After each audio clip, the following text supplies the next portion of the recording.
Good morning, everyone. Good morning. I am the Reverend William Levwood, affectionately known as Rev Lev. My pronouns are he and him. I'm the minister here at Accotink Unitarian Universalist Church, and we're so delighted that you decided to join us for worship this morning. A reminder, if you're in the sanctuary in person, to silence your phones. And I don't know who added this. Maybe the minister before me, that we take a deep breath. It might just be for the minister, y'all. I always need it. Maybe you all need it too. We're going to center ourselves for worship by taking a deep breath together.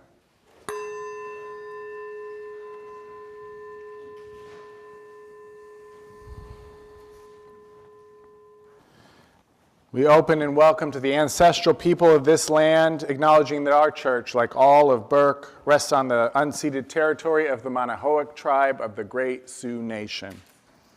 We seek healing and the realization of justice with the people of this land who live on in their descendants, the present-day members of the Monacan Indian Nation, the Patawomic Indian Tribe of Virginia, and the Piscataway Indian Nation. We honor the ancestors as we move toward healing so that all together shall one day know full justice. Oh, yes, it will.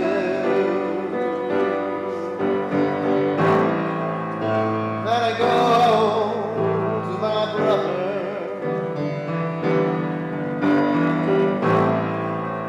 and I said, brother, help me please.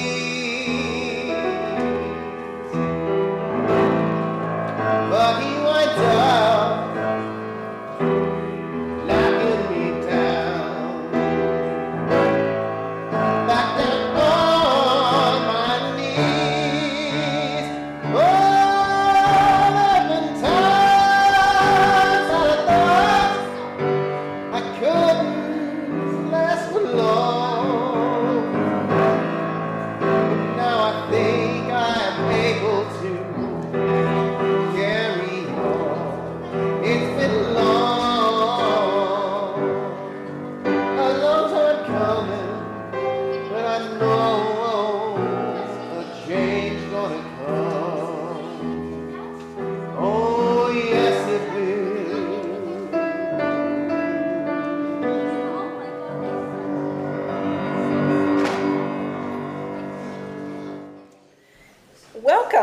Welcome to Accotink Unitarian Universalist Church.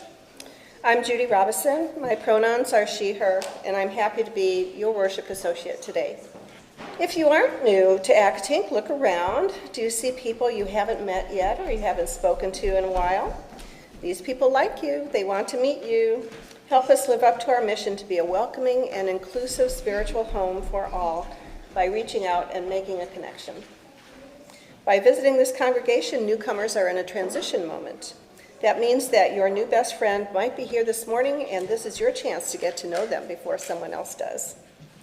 Whether you're a longtime member or a newcomer or somewhere in between, we encourage you to stay for our social hour online and in person immediately after this service, and there's lots of other stuff going on today too. We're delighted that you decided to join us today, so welcome. It's wonderful to be with you on this Mother's Day. Happy Mother's Day, everyone. Didn't we have fun last Sunday, those who were here last Sunday? Yeah.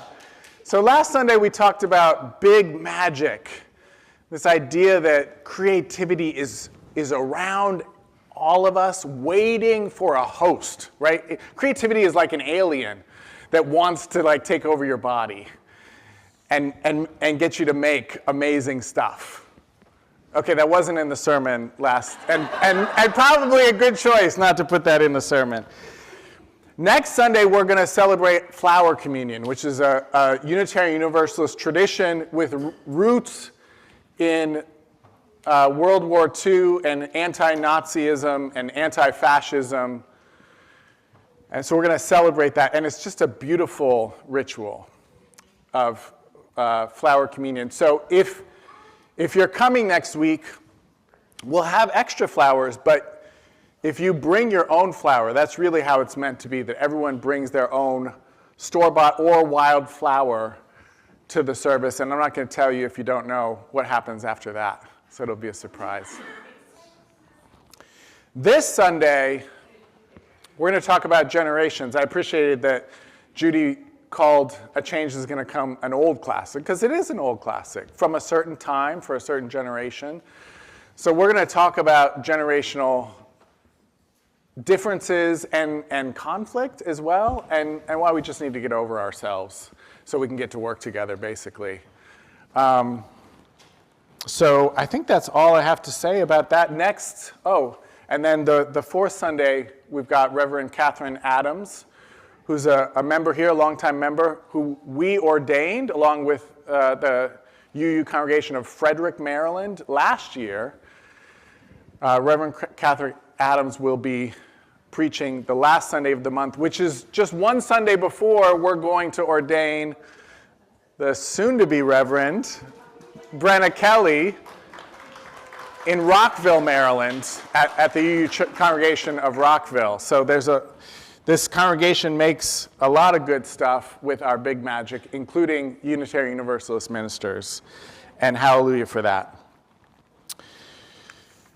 With that, I invite you to rise in body and spirit for our chalice lighting, and you'll see words from our mission statement for us to recite together. This is how we make ministers and make all the amazing stuff we do, is by living out this mission.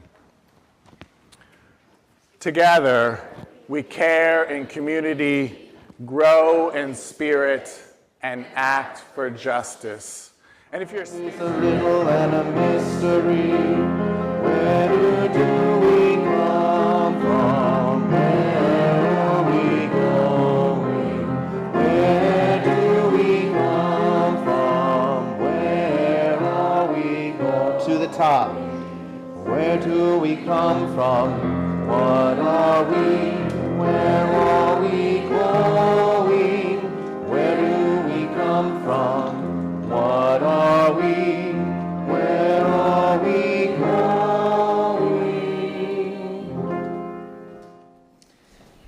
This prayer was written by a UU minister, Reverend Linda Susan Ulrich. It's called For All the Mothers.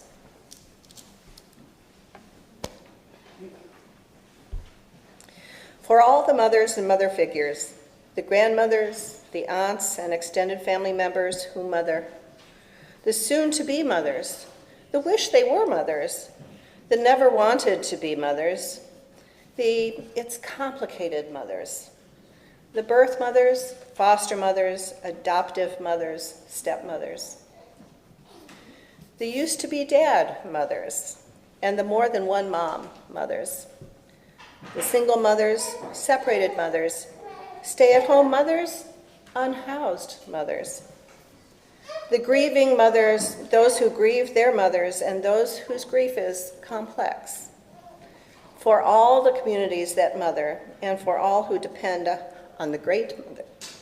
You are held and beloved. From brokenness there's hope, change is coming. What do we need to imagine? Change is coming. What do we need to imagine? 'Cause I know from brokenness there's hope. 'Cause I know from brokenness there's hope. Change is coming. What do we need to imagine? Change is coming. What do we need to imagine? Change is coming. What do we need to imagine? Change is coming. What do we need to imagine? So, I have to tell you something about the sermon this morning, which is that it contains a dangerous amount of okay boomering. And I don't know if you know anything, or if you just look around the sanctuary, or if you know anything about UU congregations, but that's like our main constituency is boomers, and I'm going to vent in a moment about boomers. But that's just part of the journey, and I think there is conflict and bitterness between the generations, and I'm a Gen Xer, so for me, that conflict and bitterness isn't towards Gen Xers. If I was a boomer, I'd probably be talking some smack about Gen Xers and millennials, right? But I'm a Gen Xer, so when I'm okay boomering, don't boomerang that right back at me. Just stick with me. We'll get to the harmony part eventually. All right, so the first part of the sermon is titled, What I Thought of Boomers in My 20s. That was a while ago, 20 to 30 years ago. So what I thought of boomers in my 20s. Thanks a lot. Thanks for your sex, drugs, and rock and roll. Thanks to that, my generation got to have some of the highest rates of sexually transmitted diseases. And I was surrounded by lethargic, depressed, sometimes very creative potheads. Thank you very much. Thanks a lot, boomers. And while my parents didn't get divorced, researcher on generations Jean Twenge says that while most boomers remember where they were when JFK was assassinated, most Gen Xers remember where they were when their parents told them they were getting divorced. Thanks a lot. Thanks a lot for a declining economy and growing gap between the rich and poor, so that most of us couldn't get corporate jobs or jobs in other institutions or even factory jobs because those shut down, and then the media called us slackers and blamed us for not getting those jobs, the ones that no longer existed for most of us. While we worked multiple jobs and added on entrepreneurial side hustles just to make ends meet. So this is how I felt about boomers in my 20s, and even to some degree in my 30s. Though honestly, by my 30s, I was too busy trying to survive and make a decent life for myself and maybe have a good enough job to have a family. I actually didn't think about boomers much in my 30s at all. But then I turned 40. And one day, one horrible day, while I was blaming the boomers for the climate crisis, and I know y'all created Earth Day, and Jimmy Carter tried. He tried to warn us very early of what was coming. But you have to admit, the Earth went to hell in a handbasket on your watch.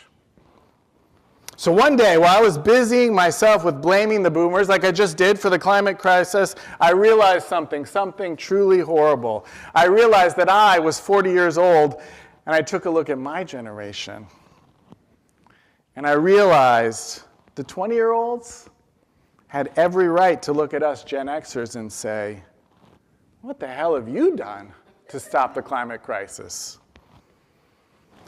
And I realized that Gen Xers had done quite a bit, just like boomers had done quite a bit to try to stop the climate crisis, but it hadn't really worked. And I realized that generations below me were looking at my generation's track record, and it didn't look that hot. Or you could say it looked very hot, like an Earth that was about a degree hotter every decade or so. So, as a child, I moved a lot. I don't know if that's a Gen X thing or not.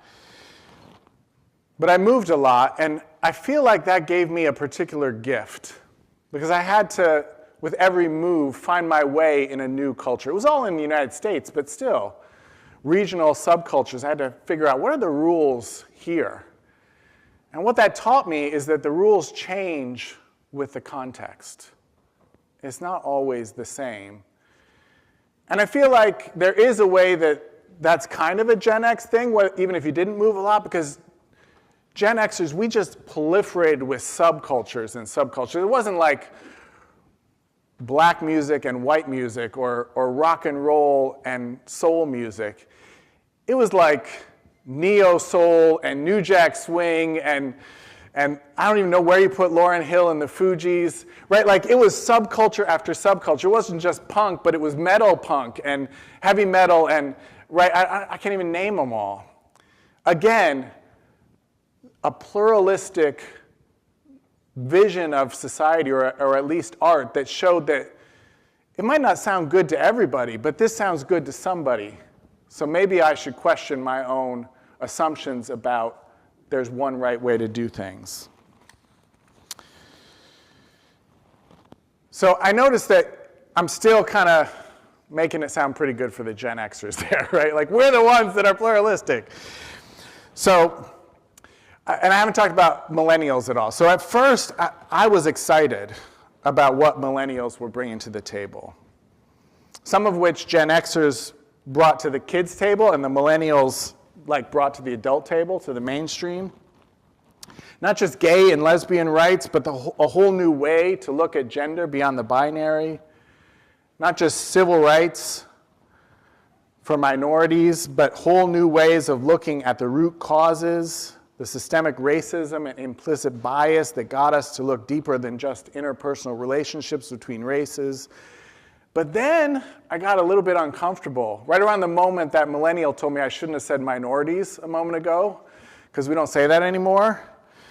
It seemed like the millennials were all too eager to police every word that came out of anyone's mouth, canceling not just sexual predators like Harvey Weinstein and R. Kelly, who should be canceled, but anyone who didn't know the latest lingo. Often the lingo the policing person likely learned 2 days before they canceled someone else for not knowing it, right? Policing the most seemingly innocuous language choices, which I agreed with them were not actually innocuous, were rooted in deeper foundational things that did need to change, but I wasn't sure I agreed with crucifying others for basically just growing up in the same cesspool of racism and sexism as everyone else. And surprise, surprise, some of it seeped into the subconscious. Wait, isn't that what implicit bias proves? That that's what's going to happen? So all of this policing, while posting memes about abolishing the police, seemed just a little bit too much for this Gen Xer, right? That's pluralistic, subcultured Gen Xer. It wasn't the message itself, it was the fundamental zeal of it all. But I did think they had a good point, maybe a little overzealous, but not wrong. And then the boomers showed up to the conversation. And they were convinced that the slogan, abolish the police, would get Trump reelected and that there are just a few too many pronouns, and maybe Fox News does have a good point about trans athletes. And they said things like, I never did like rap music anyway, it's so foul and sexist. The boomers, by the way, who made the murder ballad Hey Joe a classic. And don't get me started on Johnny Cash. And I thought, couldn't we just all get along? I mean, what's so crazy about peace, love, and understanding? Like Elvis Costello and Gen Xers sang. Seemed like about the only thing the boomers and millennials could agree on was that I shouldn't be wearing red with purple. I mean, who doesn't know that those clash? So again, I'm letting the Gen Xers off the hook. Just a little too much. But I'm letting myself do that for a reason, because I want to underscore how difficult it is to bridge generational divides, to show that even when I'm trying to tell a story where we all share responsibility for the state of the world and trying to show that every generation had responses to the surrounding culture that actually made sense at that moment in that context. Not perfect responses, but responses that did actually make sense in that moment, in that context. Then I'm still venting and throwing a lot of bitterness around because it's there. Do you see what I'm getting at? We need to admit that, I think, so that we can work through it and connect with each other. And then we can remember that what boomers did in their young adulthood made a lot of sense in that time, in that context. And what Gen Xers did made a lot of sense in their time and context, and it couldn't be what the boomers did. That wasn't going to work. But it also isn't true that the boomers could have done what the Gen Xers did or what the millennials told them they should have known to do. Right? Each generation was shaped by its context and made choices that made sense in that context. So let's start by seeing that every generation did the best that it could with the circumstances it was given, and that the best was and wasn't good enough. It both was and wasn't good enough. The silent generation, through the civil rights movement and the women's rights movement, secured legal rights that hadn't existed before. A genuine thank you this time. And the boomers took these legal changes and made them real in everyday life, in the nitty-gritty of the workplace, in the household. They made those civil rights and women's rights real in everyday life. Thank you.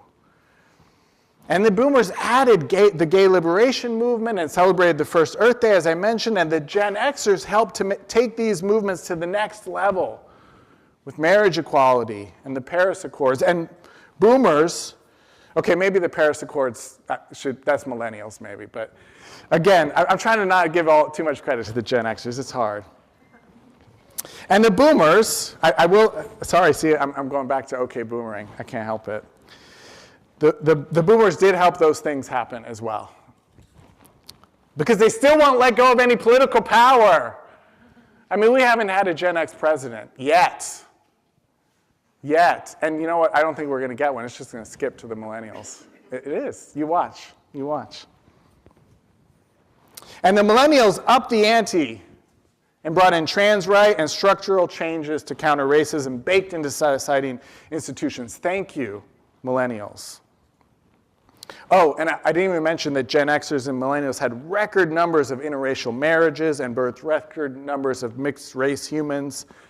Thank you, Public Enemy. And take that, you old school anti-miscegenation white supremacist and your fear of a black planet. We haven't done it all. The moral arc of the universe is long, and it still needs bending. But let's celebrate all the generations and how far we've come, and let's keep doing the work together.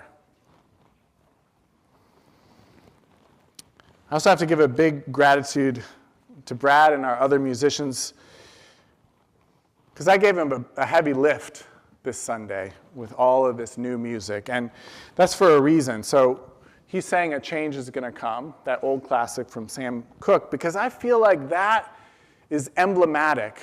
That's an anthem for the boomer generation. When change really could happen, when the big marches really brought big changes, right? It came out in 1964, right as the silent generation's work for civil rights was really making change happen. So we got to sing A Change Gonna Come and really feel it. And then Brad sang John Mayer's Waiting on the World to Change. You might think he's a millennial because he dated Taylor Swift, but he was just a lot older than her, which is kind of creepy. He's a Gen Xer, born 1 year after myself.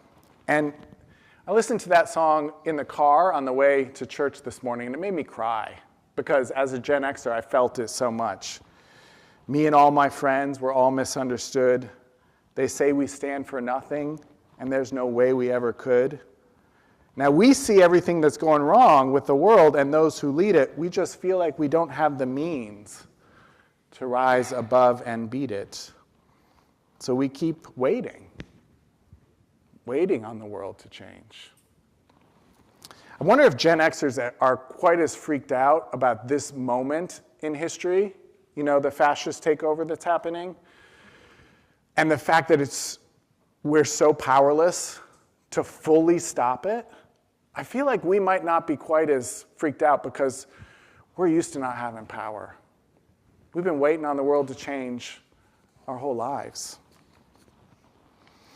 And then we sang Change is Coming.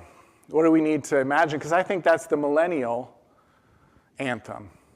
Even though it's not as popular, it's kind of a UU and like Jewish renewal song. Change is coming. What do we need to imagine? And also, I don't think, see, here's the thing about generations.